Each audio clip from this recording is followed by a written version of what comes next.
ቁርአን ላይ ቃል በቃል ልክ እንዲሁ በሌላ መንገድ አላህ ስብሐነ ወተዓላ በሌላ ስራዎች ላይ የአላህ ቃል ብሎ ቁርአንን ይጠራል። ሱረቱ ተውባ ቁጥር 6 ላይ ወኢን አሐዱ ሚነል ሙሽሪኪን እስተጃረከ ፈአጅርሁ ሐታ የስመዐ ከላም አላህ ይላል። ከካህዲያኖች መካከል ከአጋሪዎች መካከል አንዱ ጥገኝነትን ቢጠይቀህ የእኔን የአላህን ቃል እስኪሰማ ድረስ አስጠጋው እያለ ይናገራል። የአላህ ቃል ተብሎ ቁርአን ቃል በቃል ተነግሮለታል። በሌላ ቦታ ላይ አላህ ዩሪዱነ አን ዩበድሉ ከላም አላህ ይላል። የእኔን የአላህን ቃል ሊለውጡ ይፈልጋሉ ማለት። ስለዚህ የአላህ ቃል ተብሎ ተገልጿል ቁርአን በርካታ ቦታ ላይ ማለት ነው። ከሐዲስ ነቢያችን ሰለላሁ ዐለይሂ ወሰለም እነ ቁረይሸን መነዐትኒ አን ኡበልገ ከላም ረቢ ይላሉ። ቁረይሾች ጌታዬን የአላህን ቃል እንዳላደርስ ከልክለውኛል እያሉ ተናገሩ። የጌታዬን የአላህን ቃል እያሉ ነቢ ሰለላሁ ዐለይሂ ወሰለም ቁርአንን ይገልጹታል ማለት ነው። ይህን ይመስላል ሁለተኛው መልስ። ሶስተኛው መልስ ምንድን ነው? ከላምና ቀውል የተለያዩ ናቸው። እንደ አማርኛ ስናመጣቸው አማርኛችን በጣም ጠባብ ቋንቋ ስለሆነች ከላምና ቀውል ንግግር ነው፣ በቃ ሌላ ቃል የላትም ትርጓሜ። ነገር ግን እንደ አረበኛ ከላም፣ ቀውል ሁለቱ የተለያዩ ናቸው። ገብታችኋል? ከላም የሚለው ንግግር ነው፣ ቀውል የሚለው ንግግር ነው በአማርኛችን። እንደ አረበኛ ግን ከላም የሚለው ለቃሉ ባለቤት ብቻ የሚውል የሆነ ቃል ነው። ቀውል የሚለው ግን ለቃሉ ባለቤት ብቻ ሳይሆን ለቃሉ አደራሾች ወይም ለቃሉ ተቀብለው ለሚያደርሱ አካሎችም ይውላል። ገብታችኋል? ቀውል ማለት ቃለ ከሚለው ቃል ነው የተወሰደው። ቃለ ማለት አለ ተናገረ ማለት ነው። ታዲያ ይህን ቁርአን ከአምላክ ተቀብለው የተናገሩት ጅብሪል እና ነቢ ሰለላሁ ዐለይሂ ወሰለም ለእነርሱ ይውላል። የእነርሱ ንግግር ቢባል ችግር የለውም። ለምን? እነርሱ ስለተናገሩት። ገብታችኋል አይደል? ያ ነው። ከላም የሚለው ግን ለመልእክተኛ በፍጹም አይውልም። ለቃሉ ባለቤት ብቻ የሚውል የሆነ ቃል ነው። በሙሉ ቁርአን ላይ ከሱረቱል ፋቲሃ እስከ ሱረቱ ናስ ብትሄዱ ቁርአንን ከተናገረ በኋላ አላህ ከላም ካለ ራሱን ብቻ ነው የሚያስቀምጠው፣ መልእክተኛን አያስቀምጥም። ለምሳሌ ወኢን አሐዱ ሚነል ሙሽሪኪን እስተጃረከ ፈአጅርሁ ሐታ የስመዐ ከላመ አላህ። ከላም ካለ በኋላ አላህ ብሎ ራሱን ብቻ ነው የሚያስቀምጠው። ገብታችኋል? ምክንያቱም ከላም የሚለው የቃሉን ባለቤት ብቻ ስለሆነ የሚያመላክተው የቃሉ ባለቤትን ብቻ ነው የሚያስቀምጠው አላህን።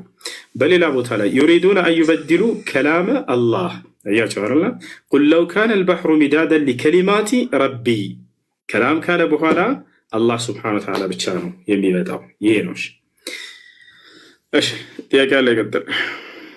ቅድም ላቅርብ ብዬ ነበረ ኡስታዝ። እሺ ቅድም ላቅርብ ያልከዋል ቅድም ምን ብዬ ነበረ?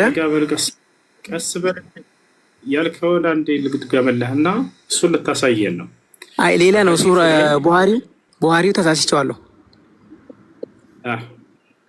ኦኬ ስንት ቡሃሪ? 3453 ጀምሮ እስከ 54 ቡሃሪ ምን እንደሚል ልንገርህ። በአማርኛ ነው በእንግሊዝኛ ላንብብልህ? በትግርኛ። በአማርኛ ላንብበው። ከየት ነው የምታነበው? አማርኛ ማለት ትራንስሌተር አድርጌ ማለት ነው። እንግሊዝኛውን አሳያለሁ ከፈለክ ማንበብ ይችላሉ። ቡሃሪ የት ነው ትራንስሌት ያደረከው እኮ? ና ይኸው ቡሃሪ 3453 አውጣ። እሺ አንተ አውጣ። ምን ይላል እዚያ ላይ? ቅድም የተናገረው አዳምጥ። እሺ ላንብብ። እሺ የአላህ መልእክተኛ አዳመጣችን በፊት ዲያቆን ነው የሚለው ዲኤን ይላል። ይኸውልህ መጀመሪያ ምን አልክ መሰለህ? ቅድም በነቢያቶቻቸው ቀብር ላይ መስጅድን ይገነባሉ የሚላል እዚያ ላይ ብለህን ነበር የሰጠህ ቁጥር ላይ። እዚያ ላይ የለም። ሃይማኖታችን እንትና እኮ ነው። ላንብብልህ። አዳምጥ። አዳምጥ። ታወራለህ። የአላህ መልእክተኛ ተረጋግጧል። አዳምጠሃለን። አንድ ጊዜ አይሰማም እንዴ ሰውየው? ከኔ ጋር እያወራህ ነው አይደለ? ልክ አንብብ ስልህ ታነባለህ ማስረጃ ስጠይቅህ ጊዜ። ስለዚህ ቅድም ምን አልከን?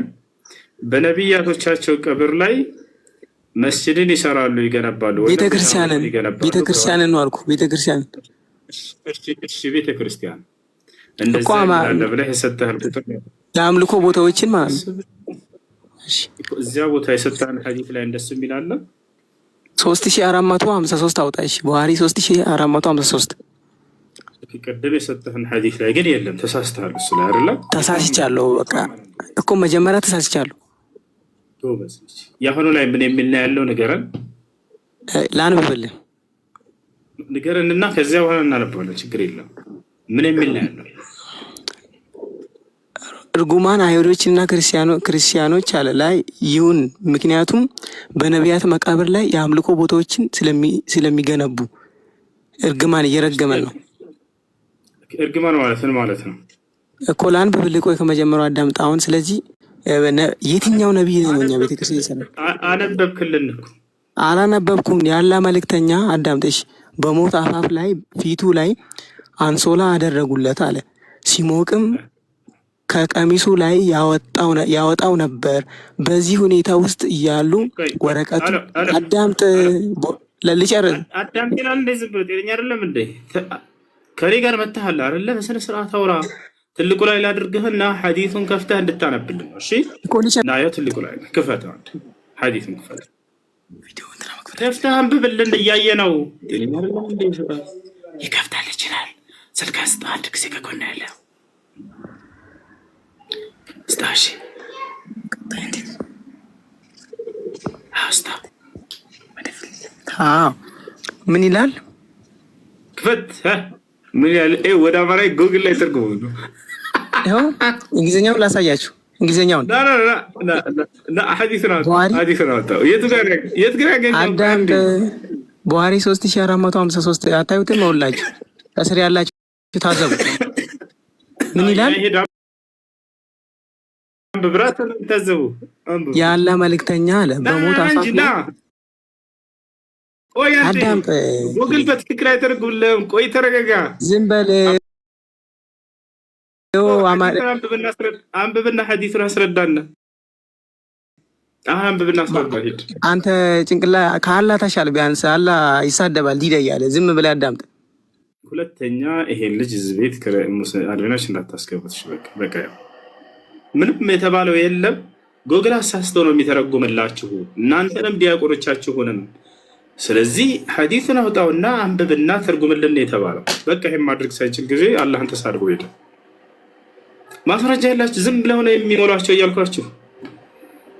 ልክ እንደዚህ ሆኖ መምህሮቻቸውም ሄደው ጎግል ላይ ተርጉሞ የሰጣቸውን ይይዙና አላህና መልእክተኛውን ሲሳደቡ ይውላሉ። ገፋቻላ አላህ መስታን። እሺ ጥያቄ ያለው ካለ መቀጠል ይችላል። ክርስቲያን አለ? ወአለይኩም ሰላም ወራህመቱላህ። ወአለይኩም ሰላም ወራህመቱላህ። እሺ ታኝ አልሐምዱሊላህ። ውስጡ አላህና አላህ መካከል ልዩነት አለ እንዴ? ማንና መካከል አላህና አላህ መካከል ንግግር ላይ ማለት ነው። አላህና አላህ መካከል ልዩነት አለ ማለት ያው ሰው ያወራው ሰምቼ ነው። ፊደሎችን ለማለት ነው። አላህና አላህ ይሄ ቀጠን አድርጎና አወፍሮ ለማለት ፈልገሽ ነው?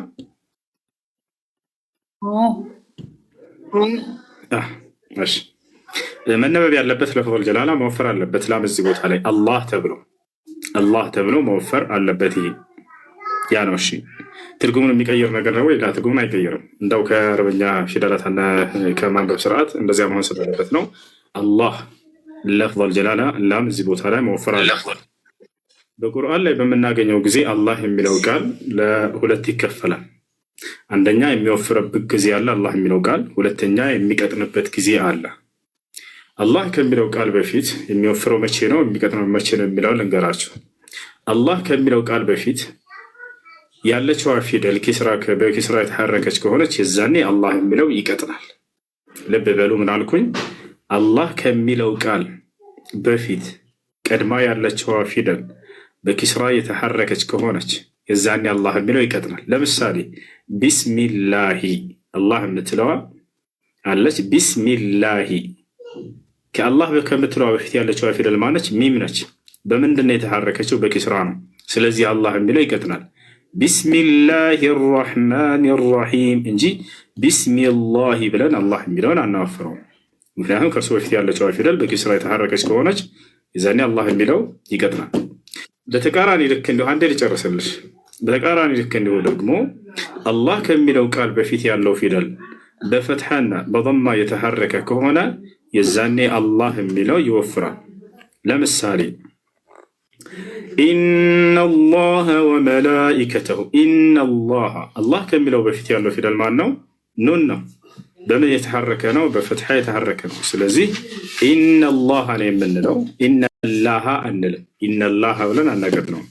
ይህ ነው ልክ እንዲሁ አላህ ከሚለው ፊደል በፊት የተሐረከው ፊደል በضማ ከሆነ የዛኔ አሁንም አላህ የሚለው ቃል ይወፍራል። ለምሳሌ ኢዛ ጃአ ነስሩላሂ ነስሩላሂ ነው የሚባለው። ገብታችኋል? ነስሩላሂ አይባልም። ነስሩላሂ ብለን አላህ የሚለውን አናገር ነው። ስለዚህ በቁርአን ላይ አላህ የሚለው ቃል ከእርሱ በፊት ያለው ፊደል የተሐረከው በኪስራ ከሆነ አላህ የሚለው የዛኔ ይቀጥናል። ከእርሱ በፊት ያለው ፊደል ደግሞ የተሐረከው በضማና በፈትሐ ከሆነ አላህ የሚለው የዛኔ ይወፍራል ማለት ነው። ይሄ ነው። እሺ ጥያቄ አለ? እሺ ደስታ።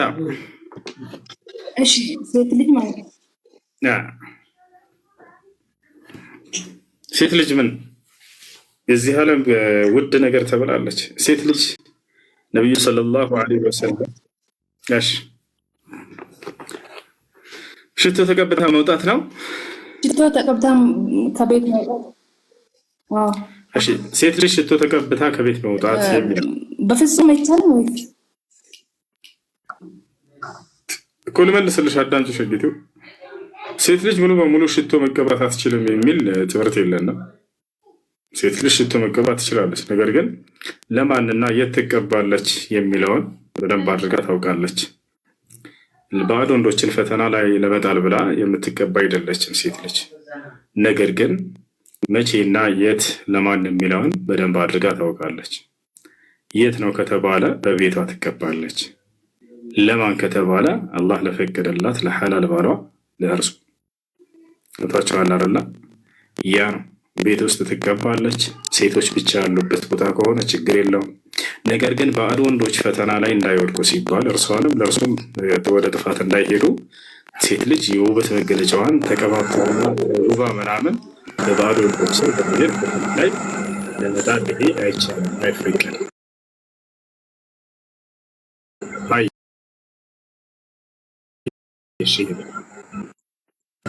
ነቢዩ ሰለላሁ ዐለይሂ ወሰለም ሲናገሩ ምን አሉ? አዩመ እምረአቲን ኸረጀት የወንዶች ጥምጣም ነው። ሰላም ሰነበት ወንድሜ፣ እንደምን ነህ? እንደምን ነህ? ደህና ነህ አለ ወይ? ሰላም ነው?